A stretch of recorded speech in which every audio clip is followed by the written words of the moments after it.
What's up, everybody? Welcome back to another video. It is your host, Trent James. I hope you are all doing well. Sorry it has taken so long for another upload. Just been busy. And everybody that's been emailing me, thank you. Again, I'm still looking through everything and getting back to people as I can.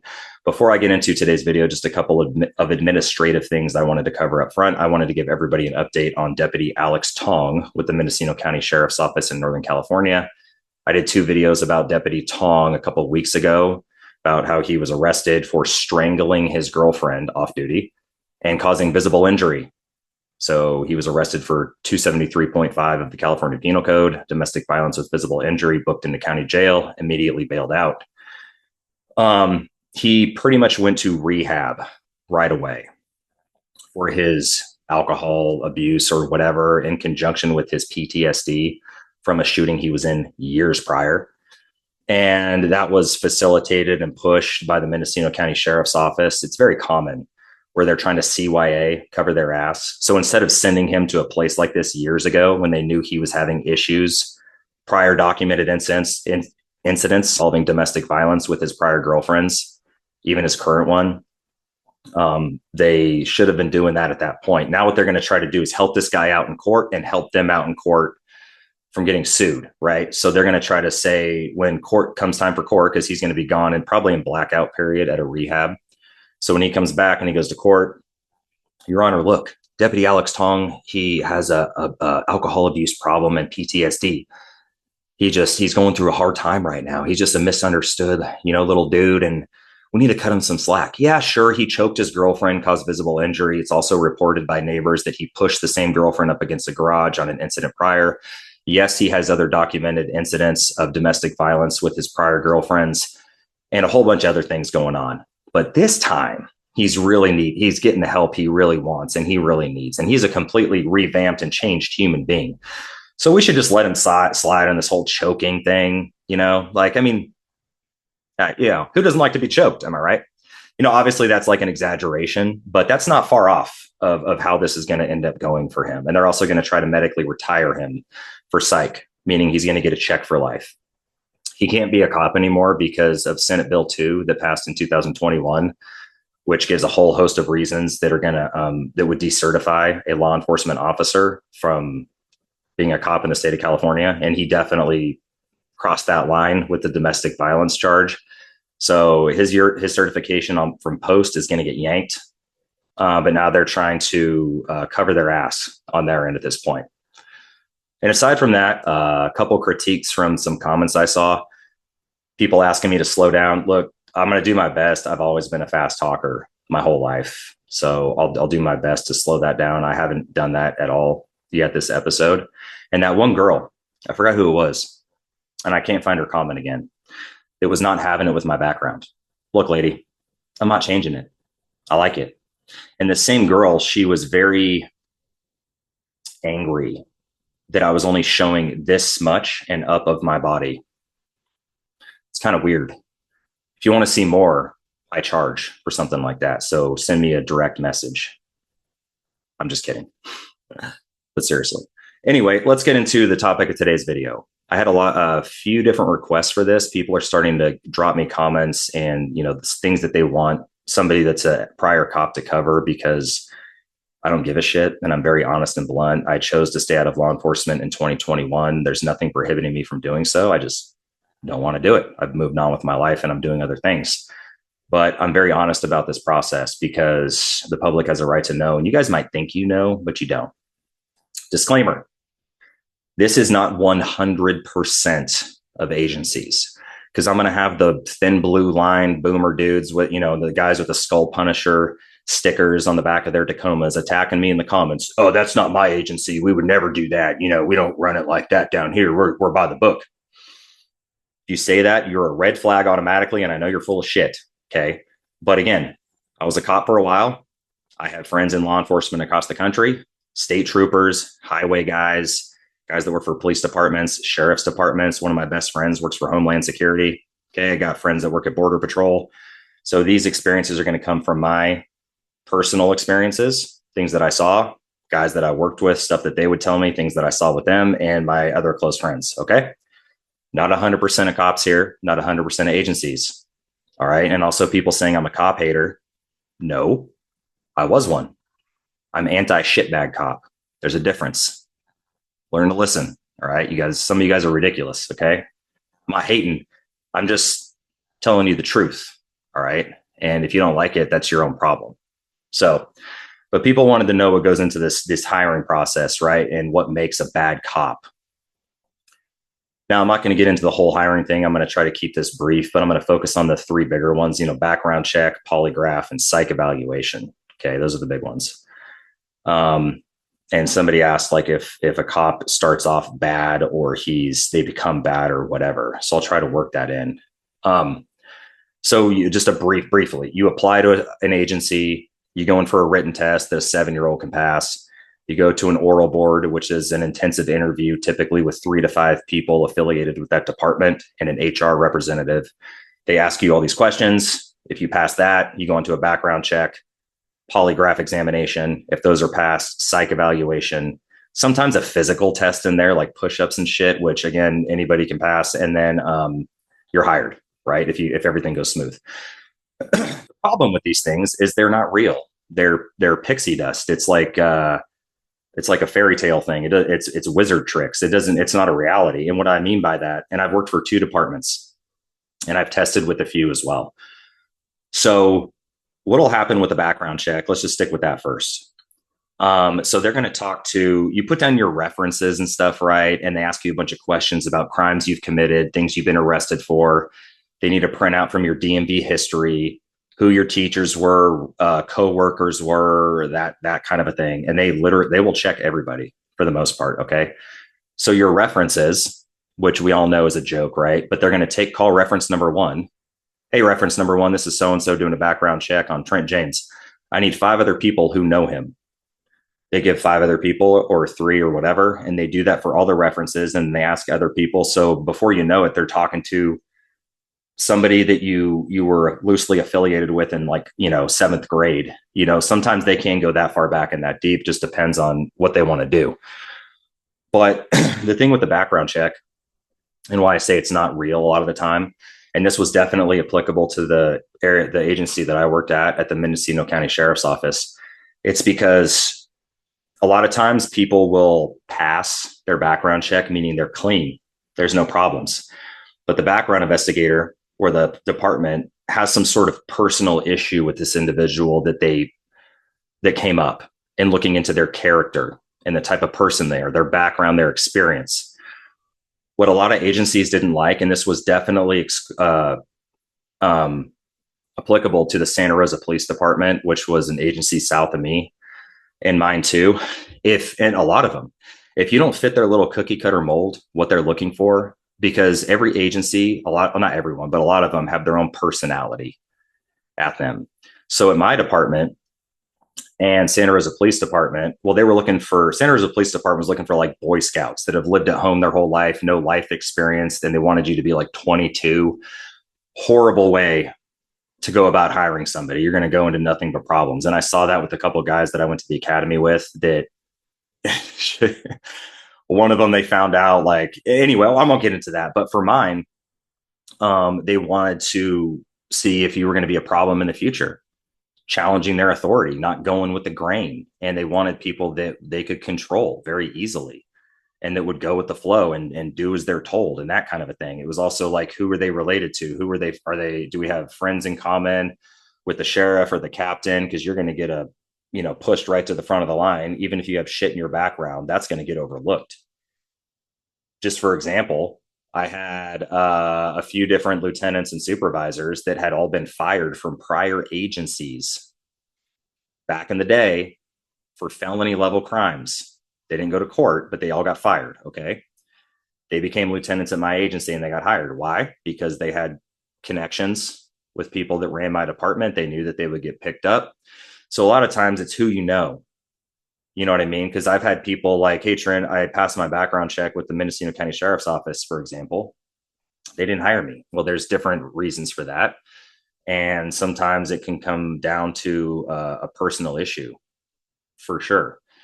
But then there's also guys that I know for a fact had some severe shit in their backgrounds that got passed, right? because they know that they'll be company men and they'll do what they're told. And it's also good when you're a corrupt organization, like especially my old department, a lot of these other ones. LA is horrible too. Never even worked there, but it's insanely corrupt. Shocker, right? So the people like with their head in the sand on that, you're like, get with the times, man. Not all cops are like this, but a lot of them, the ones that run the show, yeah. But they want to surround themselves with people that are also shitbags because it's always good to have dirt on somebody. You know what I mean? And that's just a fact. So that's that. That's what I'm saying. Like, people, do you run a background check on this person? They did this thing. Didn't you look into it? Yeah. Yeah. Something probably came up. It's just that, like, it can get overlooked. They can overlook whatever they want within reason, and like I said, you get fired from another agency and mine or others will hire you too. They can overlook whatever they want. That doesn't necessarily mean anything. The polygraph is also shenanigans. And I've taken a couple of them, right? So, and friends that have taken them, they're not admissible in court for a reason because they don't work. There's no conclusive scientific research to state that these things are 100% accurate 100% of the time. Otherwise, they would be admissible in court. They're used as a tool like everything else. For example, you'll walk into a room when I'm getting hired.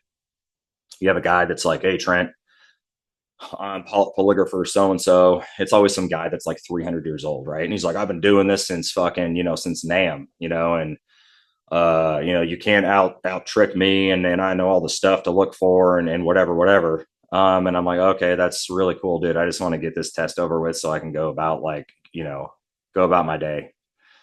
And anyway, they'll try to jam you up. You sit down, they put that stuff on you to monitor your heart rate, your pulse, blood pressure, that kind of a thing. They put the little pulse monitor on your finger, and then they start to ask you some control questions.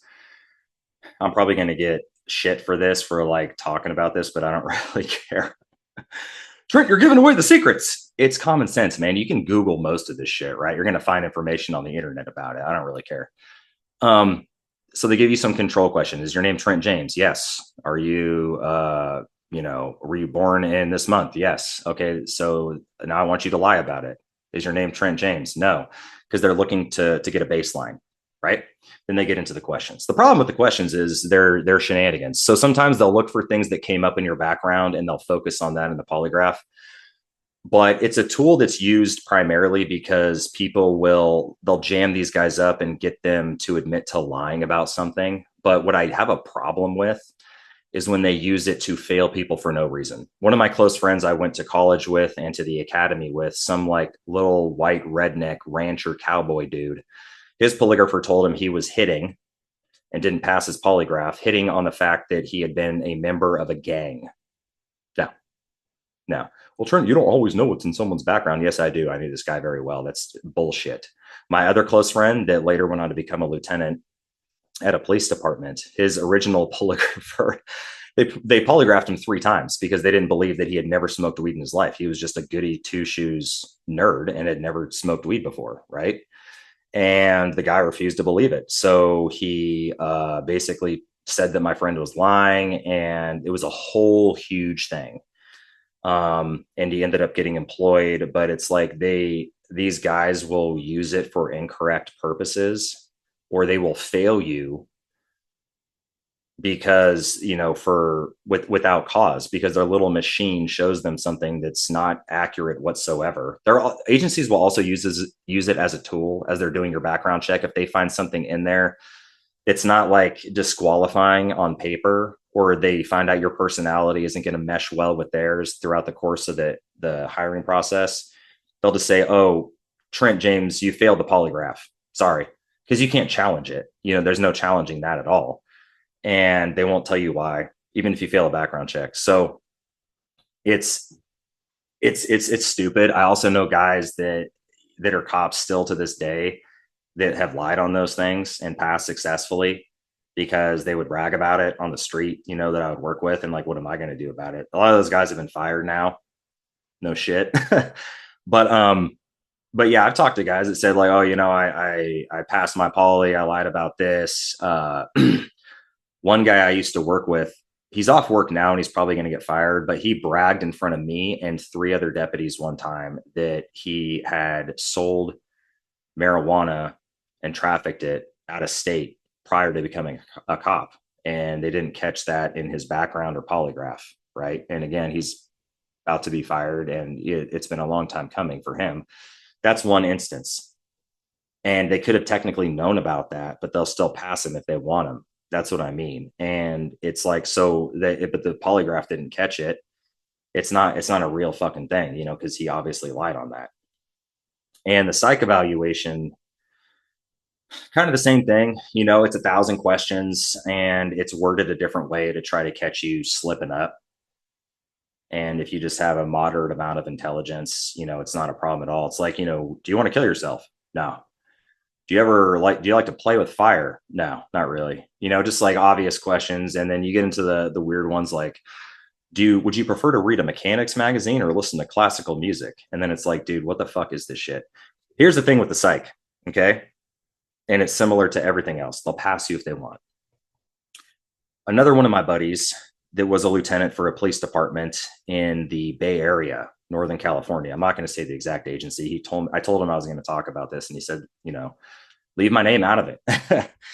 But when he was in charge of hiring at his department, as a lieutenant, he got a call from the psychologist that was conducting a psych evaluation on one of his employees, the guy that they were looking to hire. And the psych guy that did psych evaluations for pretty much every agency in the area calls my friend who's a newer lieutenant and says, hey, so I just psyched up, did a psych eval on your guy so-and-so here. I'm on the fence. He can go either way. Do you want him to pass or not? And my buddy, being new and super confused, he's like, what do you mean? Do I want him to pass or not? Isn't that your job? And the guy's like, well, this is typically how this goes. Like, do you want me to fail him or do you want to pass him? And I asked my friend, well, did he say why he was on the fence? Like, was he a psychopath or like, what's going on, And he's like, I didn't ask. It was just really confusing. And the fact that this psychologist said that, like, he left it up to the hiring lieutenant, meaning, do you want this guy or not? Meaning that guys are passing this test that probably shouldn't be passing the test. And they're continuing on to work the street. And there's other guys, again, that I've worked with that have not been totally honest on those things. And I'm going to tell you right now, I was one of them. Not when I was being hired, but when I went off, I was a patrol sergeant and I went off for a period of time for PTSD related purposes. And they make you take a psychological evaluation to go back to work. And it was like, you sit down and they ask you all those questions. And I'm like, nope, good, good, good. And I got signed up to go back to work. Thankfully, nothing happened, but I wasn't getting any help. My lieutenant at the time, at my prior agency, provided zero assistance, said I was a pussy, and he's been fired and, decertified and all that for his own things. But I have experience in that personally, just full disclosure. And I brought it up before on prior podcasts, and I don't really care how that makes me look at all. I had bills to pay. I got mortgage and car payments and all kinds of shit. I had a life to pay for. And it's like, when you get no help from your agency, because I didn't get help like Deputy Tong is with his domestic violence stuff, right? So when you get no help, you have to like weigh that out. And I'm not the only one. There's still guys that I used to work with that have done the same thing, that went off on psych or whatever, had to lie to come back. And we've all had these conversations. And other agencies, other states, it shouldn't be a shock to a lot of people. Some people are going to not believe it at all still, because again, your head's down in the sand and you just want to live in la la land with this shit. But you need to grow up and like accept the fact that these are just facts. I have nothing against cops. I have shit against bad cops and people that joined it for the wrong reasons. Like a couple of guys I used to work with that were clearly beat up in high school, which I later verified, and they became cops too, which that is a real thing. That does happen. Not a lot, but it does happen. I had a lieutenant like that, Andrew Porter. Talked to a few people that grew up with him. He used to get his ass kicked and rocks thrown at him and shit. And he became a cop and started bullying people he was arresting. It's like just how that works sometimes. I have an issue with those guys. But yeah, and a lot. So this testing process to be a cop, and I see it a lot in the news. It's like, how did this guy pass this? How did he pass that? And it's not about passing or failing. You technically can't pass or fail a polygraph, and the polygrapher will tell you that there is no pass or fail. Bullshit. You guys fail people on that because you want to, you know what I mean? And but there's a lot of like loopholes with a lot of these things, how guys are getting through.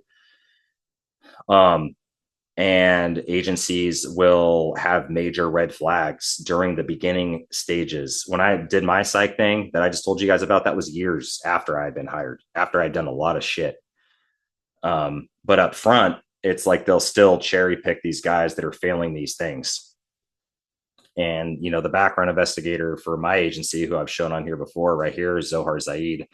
Like I said before, he had illegally tased 2 people when he was working in the jail, got demoted, got put in charge of background checks for some reason when he should have been fired for violating civil rights. And now he's the one in charge of looking into guys' backgrounds to become cops. He's the last person on earth you want to determine if someone's a good fit for an agency or to give a recommendation on that. He can't give a recommendation on that, especially when he wasn't one himself, right?